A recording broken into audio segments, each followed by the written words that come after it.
Hello everyone, welcome back to Pretty in Punk, the punk rock podcast. I am your host Fiona, your girly girl guide to the world of punk and rock music, and I'm really excited for today's episode. We are going to be diving into 3 punk rock stars that actually have really impressive college degrees and academic resumes. So I'm excited to dive in, and if you are watching on video, you may be able to see in the back, we of course have Milo Goes to College on display, and I have a little Billy Joe Armstrong like Funko Pop and I put a little mini graduation cap on him. Anyway, before we get into the main topic of today's episode, I do want to talk about my song of the week. So this past weekend, I went to the music festival See Here Now, and if you don't know what See Here Now is, it is a music festival in Asbury Park, and it was so fun. It was my 3rd time going. This year's headliners were Noah Kahan and Bruce Springsteen, and being that it was a Asbury Park-based music festival, having Bruce Springsteen be a headliner was pretty iconic, to say the least. I feel like iconic is an understatement in that situation, but I do want to talk about my favorite band that I saw, who is the song of the week choice for this week, and that band is The Hives. So The Hives are from Sweden, and I would consider them more garage rock, modern rock, I would say, a little alternative in there. But as just a music lover in general, I like all genres of music, but most especially all genres of rock music, and these guys killed it. First of all, they really catch your eye because they all come out in these matching outfits, these suits with like white detailing on them, and my boyfriend and I went, and we were 2 rows away from the front, and I didn't know this going in, but the lead singer, the front man, came into the audience a lot, and there were a lot of times where he was like right in front of us. At one point, we made eye contact, and I was like, oh my god, I was not prepared for that. But he came into the audience a lot, and he was an insane frontman. He was great. They all were great, but his energy was just unmatched, and he was climbing up scaffolding and running around going into the audience. He was asking random people in the audiences their names and where they were from, and just an awesome frontman overall, and an awesome band to see live. I mean, the energy just did not stop, and I love that. It kept me locked in. They played for about an hour. It felt like 30 minutes because it was just fast-paced, constantly moving, and you always had something to look at and somewhere to look on stage. So they were awesome, and my song of the week is from them. So this song, hopefully I'm pronouncing correctly, it is called Bogus Operandi. And I've had it in my head since I saw them, and I've been listening to it nonstop. It's super cool, and I really hope that I get to see them again live. They were the favorite band of mine that I saw by far over the weekend, and I really only knew 2 songs of theirs going in, so I didn't know what to expect, but they exceeded any expectations I may have had because they were one of the craziest bands that I've seen live. They were so cool, and the song was definitely one of my favorites that I heard live, and since I still have it stuck in my head, definitely shows that they made a lasting impression on me. So definitely listen to Bogus Operandi by The Hives and check out all of their music, watch some videos of them playing live, and if you ever get the chance to see them live, you have to go, because this, even if you're not a diehard fan, just see them live. You will not regret it. It was a blast. It was so fun. So if you want to check out all of my songs of the week, I do have a song of the week playlist on Spotify. It'll be linked in the show notes and in the description of the YouTube video if you are watching this on video, and I update it weekly. So be sure to check that out, save it, give it a like, and stay up to date with all of the songs of the week and all the songs that I feature each week in every episode of Pretty in Punk. Okay, so now let's get into the main topic of today's episode, which is punk rock stars with degrees and just overall really impressive academic resumes. And this topic is super, super cool and interesting to me. I think it just shows that what you see on the surface or what you hear on the surface if you're listening to a song isn't everything. These guys are super intelligent, so smart and well-rounded. I mean, they're not only these punk rock stars, they are these intelligent, successful academics. So let's get into it. I want to kick off this episode with the man that honestly inspired this episode as a whole, and that is Milo Aukerman from Descendents. Now, if you are a punk music fan, I'm sure you know the album Milo Goes to College by Descendents, and if you didn't know, yes, that album title is true. Milo did in fact go to college, and not just college, this band has multiple degrees. Milo is not just a great punk rock singer and frontman, but he's also an impressive scientist. So Milo completed his bachelor's in science in biology at the University of California, San Diego. And while he was studying his degree, he was already involved in the punk scene, and he had to prioritize school over his musical career, hence the title Milo Goes to College. And then post-release of Milo Goes to College, he did in fact decide to continue his academic career as well as his musical career, and after getting his bachelor's, he then went on to get a PhD in biochemistry, also from UC San Diego. Now, I went to school for communications, so I don't understand a lot of science and math-based studies, hence why I went to school for communications, because it was something I could actually understand. But what I do know is that during his doctoral studies, he did focus a lot in the areas of molecular biology and conducted a lot of research within genetics and biochemistry as well, and biochemistry is what his PhD is in. So after receiving his bachelor's and his PhD, he decided to continue on with some more postdoctoral research. This research was again in the field of molecular biology, and a lot of this research was conducted at both University of Wisconsin-Madison and the University of Pennsylvania. Not only that, but he did also work as a plant research at DuPont, so he's been all over. It seems like a lot of his studies were definitely focused on genetics and gene regulation as a whole, because at the University of Madison, Wisconsin, a lot of his research was focused on gene regulation, which again, as a communications major, I don't even know where to begin with that, but seemingly he was very fascinated by genetics and genetic processes, and a lot of his postdoctoral and PhD research were involved in genetics and genes and all of that. Now, that is a lot. That is a huge career that he has had, not only as a scientist, but he has also as a career as a musician. So he is just such an enigma, truly. But it doesn't stop there. There is more. He also has a whole career as a scientist. So Milo has worked as a research scientist in biochemistry as well. And again, specifically, this was in molecular biology. And a lot of his scientific research within his career as a scientist was focused on plant genetics and RNA binding proteins, which, guys, this is not a science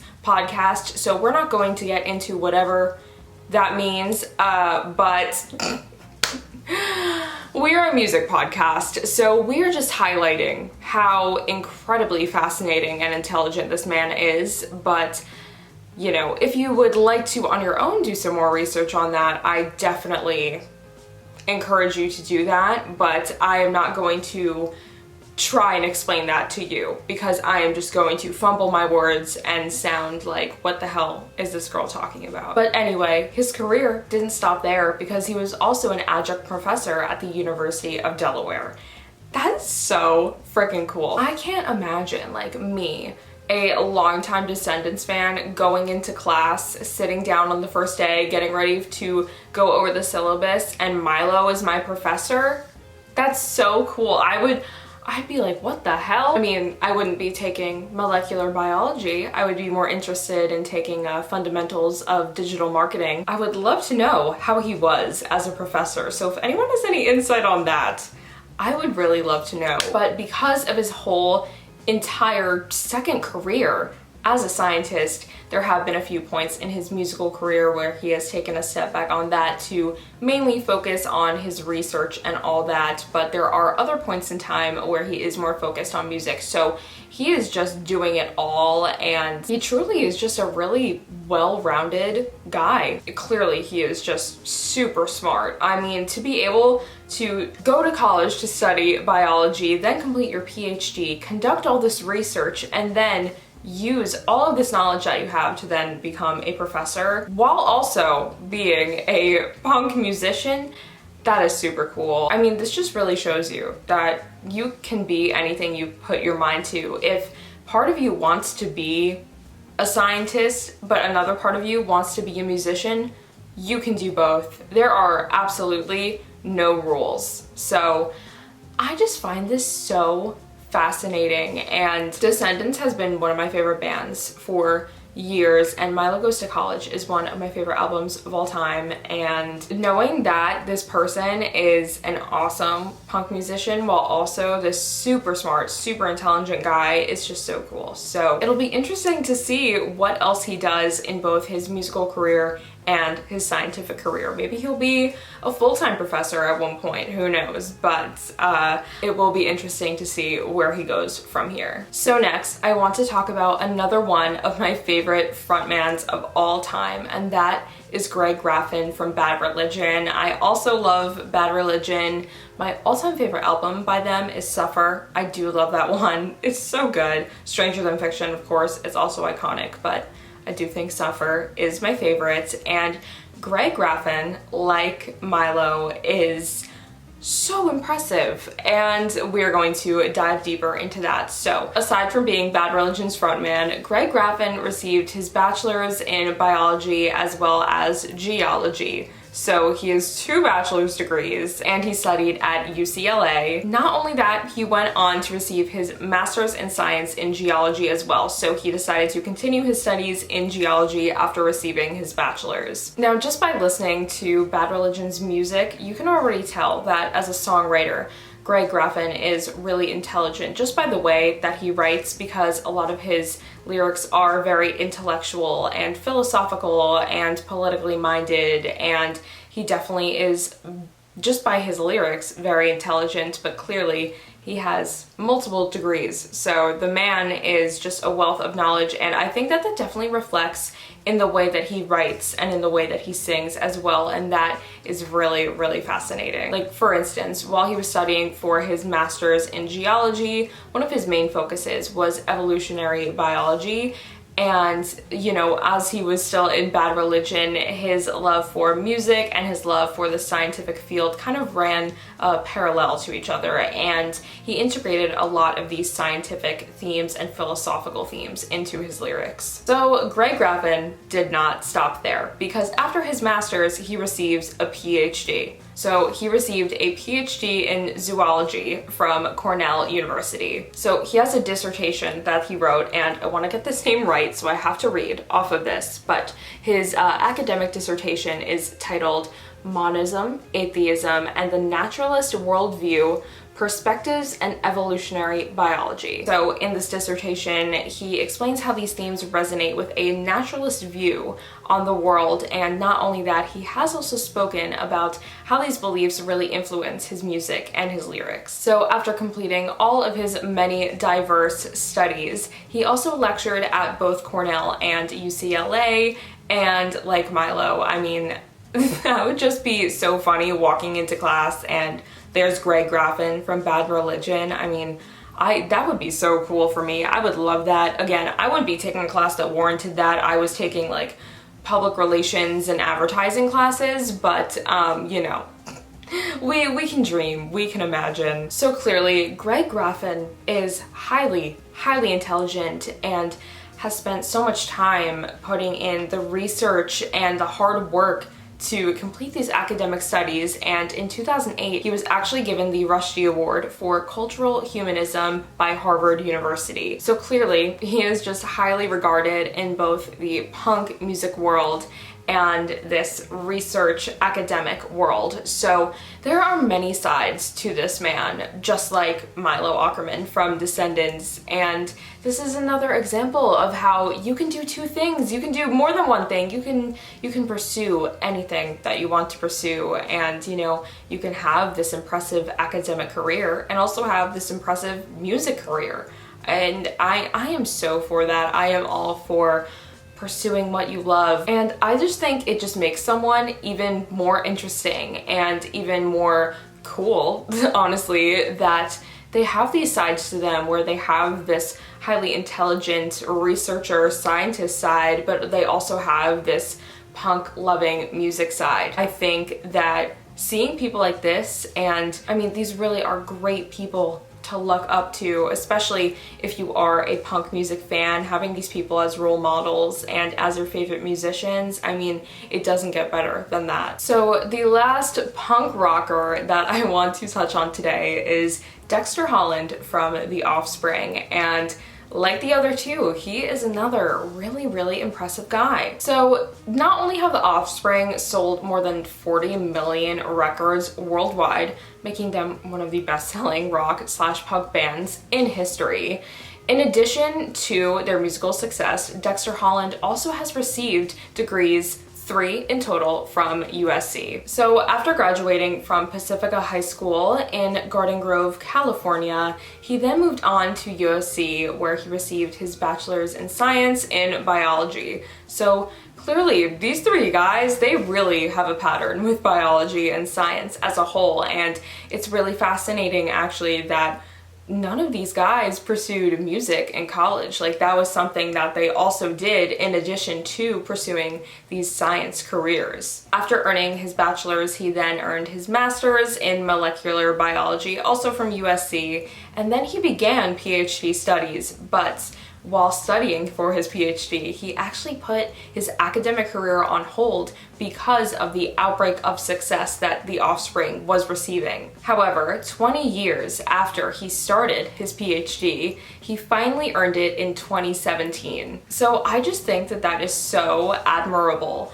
that despite the incredible success that The Offspring had, Dexter still went back and completed his education that he once started 20 years ago. I mean, I feel like not many people would do that. I know I wouldn't, just putting it out there. And in that vein, Dexter is quoted with saying, "I've learned that life isn't always a straight line from one place to another. I've always believed that education is incredibly important, and my life took me from education to a career in rock and roll, and then back to education. Nowadays, I'm splitting my time between the two." So again, this is just a prime example that you can do whatever things you set your mind to, and you can have an academic career as well as having an artistic career. So clearly, both his music career and his academic scientific career have been truly impactful, because in May of 2022, he actually delivered the commencement speech to the Keck School of Medicine of USC. So, I mean, that is just so incredible that after years and years of hard work in both his music and his academic career, he then delivers a commencement speech to the class of 2022. How cool is that? He is just such an impressive man, so intelligent, so smart, but also a pretty iconic musician. Now, there are so many more rock musicians that have degrees and really impressive academic careers. Like, for example, if you didn't know, Tom Morello from Rage Against the Machine actually studied at Harvard and received a degree in political science. But I really wanted to focus on these three today because these are three bands that I love, and I really wanted to stick to my roots of punk rock. This is Pretty in Punk at the end of the day, but there are so many more musicians, not only in the rock field, that have really impressive academic careers as well. And it's just super cool that all three of these iconic musicians have PhDs.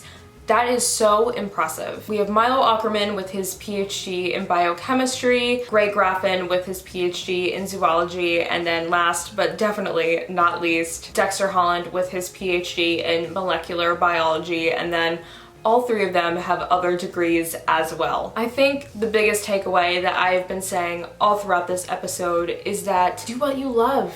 Study what you want to study, pursue what you want to pursue, and if there are multiple realms and areas that fascinate you, explore them all. Life is short, you know? Do what you love, seriously, and you can be this super academically minded person while also being able to rock out on stage. So I think that is the moral of the story here. Anyway, guys, that is the end of this week's episode. So I want to end this episode out by letting you know where you can find me on social media.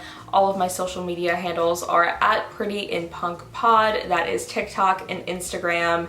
And you can find me on all streaming platforms as well: Spotify, Apple Music, Amazon Music, etc., etc. And that is Pretty in Punk, the punk rock podcast, and Pretty in Punk, the punk rock podcast is also available on YouTube as well if you prefer to watch your podcasts. So be sure to follow me on social media for updates, short clips, and all that. But I do post episodes every single Friday, so until then, I will see you in the next episode.